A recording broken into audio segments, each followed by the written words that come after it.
अडकलं आहे ते आपल्याला काढता येणार नाही. आणि सरळ एक मिनिट सुद्धा नाही, मी बरोबर आहे तुमच्या, फक्त सांगा. मुंबरे सरांना फोन केला, मुंबरे सर लगेच तयार झाले. म्हणजे जे वयस्कर आपले आदर्श त्यावेळेस पासून जे होते, म्हणजे आपल्या बालपणापासून ज्यांनी आपल्याला शिकवलं घडवलं, ते सर्वजण उभा राहिले आणि हा लढा सुरू झाला. जसं शिवलिंगीने सांगितलं 31 तारखेला निवेदन दिलं, मागची मीटिंग झाली आणि मागच्या मीटिंगचा प्रतिसाद तेवढा दिसत नव्हता. काहीतरी चुकल्यासारखं आपल्या मुरुडचं पाणी आपलं काहीतरी कमी पडायला, काहीतरी चुकलं असं वाटायला लागलं. आणि त्या दिवशीपासून फोन यायला लागला. मला काल अंधारेंचा फोन आला, मेघराज अंधारे, अपंग संस्थेचे अध्यक्ष. काय म्हणावं त्यांनी मला, सर हा लढा जर समजा त्यांनी ऐकलं नाही आपलं तर मी उपोषणाला बसणार. तुम्ही मला सांगा कुठं उपोषणाला बसायचं आणि मी उपोषणाला बसणार. ही चिंता आहे मुरुडकरांची. आणि आता मला वाटतंय आपलं जे काही राहिलं होतं, विसरलं होतं, कुणीतरी पळवलं होतं, ते परत घेण्याची वेळ आता आपली आलेली आहे आणि ते आपल्याला मिळणार. आणि आता मला सगळ्यांचा उत्साह, हे लेटर बघून असं वाटायला लागलं 2 गाड्या नाही, आपला अधिकार 19 गाड्याचा आहे. 19 गाडी, जेवढी गाडीतून जाते प्रत्येक गाडी आपल्याला मिळायला पाहिजे. भारताच्या कानाकोपऱ्यात जाणारी प्रत्येक गाडी आपल्याला मिळाली पाहिजे. तेवढा हक्क आणि तेवढं पोटेन्शियल आपल्या गावचं आहे आणि आपण मिळवला. आणि ह्या सगळ्या गोष्टीची जे काही आता मुरुडमध्ये कुणी रीलवर टाकलं, माझे मित्र रवी काळेनं रील्स बनवल्या, आता आपण सत्कार केला, त्यांनी रील बनवलं. आता प्रत्येक मुरुडकर पेटला आहे. ह्या पेटलेल्या मुरुडकरांची नोंद घेऊन प्रशासन जागं झालं, खडबडून जागं झालं.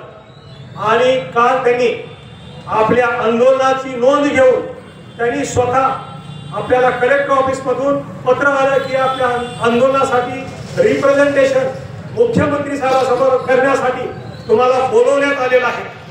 आणि आज आपल्या बऱ्याच गोष्टी घडल्या होत्या लातूर जिल्ह्यामध्ये, त्यामुळं हा टाईट सिक्युरिटी होती. मुख्यमंत्री साहेब कुणालाच भेटत नव्हते. फक्त 8 जणांचे, पूर्ण लातूर जिल्ह्यातून 8 जणांचे निवेदन त्या ठिकाणी होते आणि त्यापैकी एक मान आपल्या मुरुडकरांना मिळाला. तिथं गेल्यानंतर स्वतः कलेक्टर मॅडम, डेप्युटी कलेक्टर मॅडमने रिप्रेझेंटेशन केलं आणि त्यांनी सांगितलं हे आंदोलन तीव्र होणार आहे, याची आपल्याला जाणीव किंवा आपल्याला काही ना काही करावं लागेल, आपल्याला ह्यांच्यासाठी काही ना काही मदत करावं लागेल. मुख्यमंत्री साहेबांना त्याची नोंद घेतलेली आहे. आपल्याला माहित नाही पुढे काय होणार आहे, राजकीय लेवलवर पुढच्या लेवलवर काय होणार आहे माहित नाही, पण आपल्याला हे एक माहित आहे की जी काही शक्ती आहे ती आपल्या लोकांमध्ये आहे, आपल्या जनतेमध्ये आहे. आणि लोकशाहीमध्ये जर आपल्याला काही मिळवायचं असेल तर आपल्याला सगळ्याला उभा राहावं लागेल. आणि 15 तारखेला आपल्याला जे झेंडावंदन करायचं आहे, आपल्याला त्या झेंडावंदनासाठी 10 वाजता सगळ्याला जमा व्हायचं आहे. 10 वाजता आपण जितक्या मोठ्या लोकसंख्येने आपण जमा राहू, आपण आपल्या कागदावर डोकीपेक्षा लहान तर डोळ्यापेक्षा लहान असं आपण कागदावर मुरुडकर जावं आहोत. रेल्वे डिपार्टमेंटला आपल्याला दाखवून द्यायचं आहे की मुरुड किती मोठं आहे, मुरुडची लोकसंख्या किती आहे.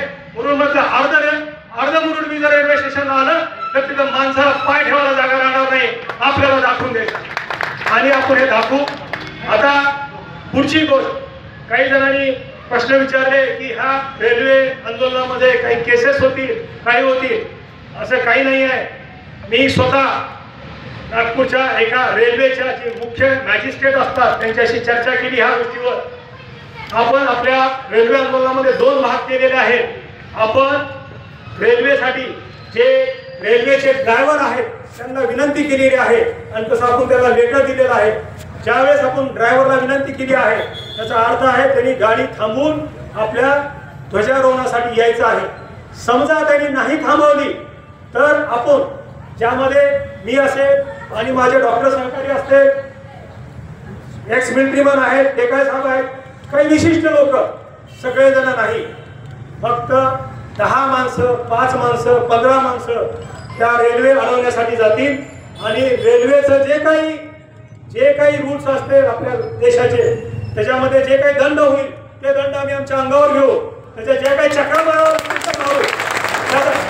कुणाला सुद्धा काही त्याच्यासाठी कुणाला म्हणजे आपण झेंडावंदन करतो आहोत, ते झेंडावंदन आपण त्याला विनंती केलेली आहे की आम्हाला रेल्वे स्टेशन ज्या ठिकाणी रेल्वेचा एवढा स्टाफ होता, ज्या ठिकाणी 2008च्या पूर्वी ध्वजारोहण दरवर्षी होत होतं, त्या प्लॅटफॉर्मचा दोष नाहीये, त्या रेल्वे स्टेशनचा दोष नाहीये आणि त्याला त्याचा मान मिळाला पाहिजे. म्हणून आपण त्याला निवेदन केलेलं आहे की त्या ठिकाणी आम्ही झेंडावंदन करू. प्रशासन ह्यावरती मी जर आलं तर आपण रेल्वे स्टेशनच्या समोरची जागा असेल जी आपल्या मालकीची आहे, तिथं आपला अधिकार आहे, त्या अधिकारामध्ये आपण झेंडावंदन करू. त्यामुळं झेंडावंदन 15 तारखेला करणं हा आपण मानवंदना देतो आहे, त्याच्यामध्ये कुठलाही गुन्हा नाही आहे. त्यामुळे गुन्ह्याचा कुणी विचार करू नये. दुसरी गोष्ट मी बापूला सांगू इच्छितो, सगळ्यांना सांगू इच्छितो, बऱ्याच जणांचे मला विचार आले की दरवर्षी आपण आपलं सार्वजनिक झेंडावंदन ग्रामपंचायतचं झाल्यानंतर किंवा रुरल हॉस्पिटलचं झाल्यानंतर किंवा आपल्या वेगवेगळ्या संस्थेचं झाल्यानंतर आपण एक युनिक झेंडावंदन जे आपण आपल्या कॉमन स्टेजला करतो, त्या कॉमन स्टेजला करतो. कधी आपल्याला तिथं त्रास झाला तर जिल्हा परिषदला करतो. तर हे झेंडावंदन आपण मानवंदना आपल्या गावाची ताकद दाखवण्यासाठी आपण रेल्वे स्टेशनला जाऊन आणि तिथं झेंडावंदन करू. असं जर केलं तर हे एक अभूतपूर्व आंदोलन होईल, अभूतपूर्व आंदोलन, ह्याची नोंद होईल. आणि मला वाटत नाही पुन्हा आपल्याला कुणाच्या दारात जाऊन 19 गाड्या थांबा करा, आपल्याला रेल्वे स्टेशन द्या ह्याची मागणी करायची आपल्याला गरज पडणार नाही. माझी बापूंना म्हणजे खरंच त्यांच्यासाठी म्हणजे किती धन्यवाद द्यावे हे मला म्हणजे त्याच्यासाठी शब्द नाही. मी आज त्या ठिकाणी मुख्यमंत्री साहेबांना भेटल्यानंतर आप्पांना भेटलो, आप्पांना बोललो की आम्हाला आंदोलन मागे ज्यावेळेस आप्पा इथे आले होते आपल्या मुरुडमध्ये हे जनता दरबार करण्यासाठी, त्या दिवशी त्यांच्याकडे गेलो होतो आणि आप्पाला म्हणलं होतं आमची गावाची गरज आहे. रेल्वे डिपार्टमेंट सेंट्रल गव्हर्नमेंट दिल्लीत बसलंय, आमचा आवाज ऐकत नाहीये, DRM लेवल फार गडबड आहे, आमदार लेवल खासदार लेवलला सुद्धा ते त्रास देतात. त्याचा अनुभव मी स्वतः डोळ्यानं पाहिला आहे. खरंच त्रास देतात हे लोक. आणि मग ह्याच्यासाठी आपल्याला आंदोलन करावं लागेल. ते म्हणले की आंदोलन करा, मी सुद्धा तुमच्या बरोबर आहे. आणि ह्या आंदोलनासाठी बापू स्वतः तयार झाले. म्हणजे ज्या पक्षामध्ये आहे, ज्याचा सेंट्रल गव्हर्नमेंट आहे, ज्याचा स्टेट गव्हर्नमेंट पक्ष आहे, त्याच्या विरुद्ध आंदोलन करणं हे फार मोठं जिगर आहे. त्यासाठी मी त्यांनाही अभिनंदन करतो. आता पुढे ह्या गोष्टीची आंदोलनाची गेम म्हणून स्वतः माझं कम्युनिकेशन आपले माजी आमदार धीरज भैया यांच्याशी बोलणं झालं आणि ते सुद्धा स्वतः 15 तारखेला 11 वाजता इथे येणार आहेत. माझं खासदार साहेबांशी काळगे साहेबांशी बोलणं झालं, काळगे साहेब सुद्धा इथं आपल्या आंदोलनाला सहभागी होण्यासाठी येणार आहे. तर एक अभूतपूर्व आपल्या मुरुडची ताकद, मुरुडची युनिटी दाखवण्याची एक वेळ आलेली आहे.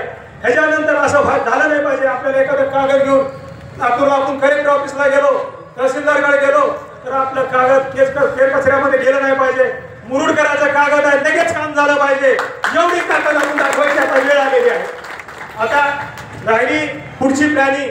त्या प्लॅनिंगच्या हिशोबाने मला वाटतं की आपण आता समाज जे काही आहे, अंकुश नाडे सर पहिल्या दिवशीपासून, ज्या दिवशीपासून हा आवाज घेतला आहे त्या दिवशीपासून अंकुश नाडे सर मला वाटतं फक्त घरी झोपायला गेले, बाकी काही काम दुसरे केले नाही. फक्त एकच काम चालू आहे, ते म्हणजे मुरुडचं रेल्वे स्टेशन आपल्याला कसं थांबवायचं, काय करायचं. म्हणजे असे जे अगण्य रत्न आहेत, ज्या रत्नाच्या मुळे आपण आता हा पणा उभा केला आहे. शिवलिंग चौधरी थांबले नाही, विकास कापसे एक दिवसही दुकानावर गेला नसेल तो. बाबा तर काय म्हणजे मला वाटत नाही तो फक्त घरी झोपायला जातो का नाही ते मी मला माहित नाही. काय म्हणजे हे अगण्य रत्न आहे ज्याच्यामुळे हा आपण लढा उभा केला आहे.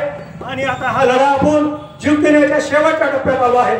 आपण व्यवस्थित सर्वच्या जे आपले सिनियर बसलेले आहेत सगळेजण यांच्या हिशोबाने एक सुंदर प्लॅनिंग करू आणि त्यानंतर 15 तारखेला आपला विजय दिवस साजरा करू हे नक्की. आणि सगळ्यांना मान दिला, आपण सगळेजण आला त्याबद्दल. आणि आपल्याला थांबायचं नाही आहे, आपल्याला लढायचं आहे. 15 तारखेला 10 वाजता रेल्वे स्टेशन मुरुड. धन्यवाद.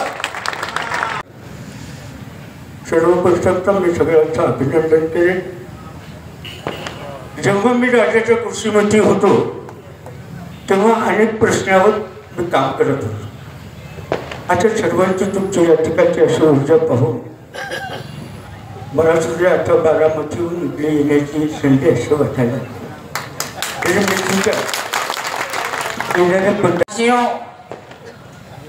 आप ऐसा गलत सोच में मत रहेगा। मैं भी आपके साथ हूँ।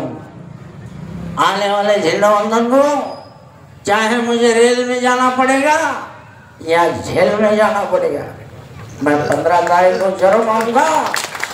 आप सभी को वहाँ आना चाहिए। मैं आप सभी को दुआ देता हूँ। जय हिंद, जय भारत। हे संघर्ष समितीला पाठिंबा देतात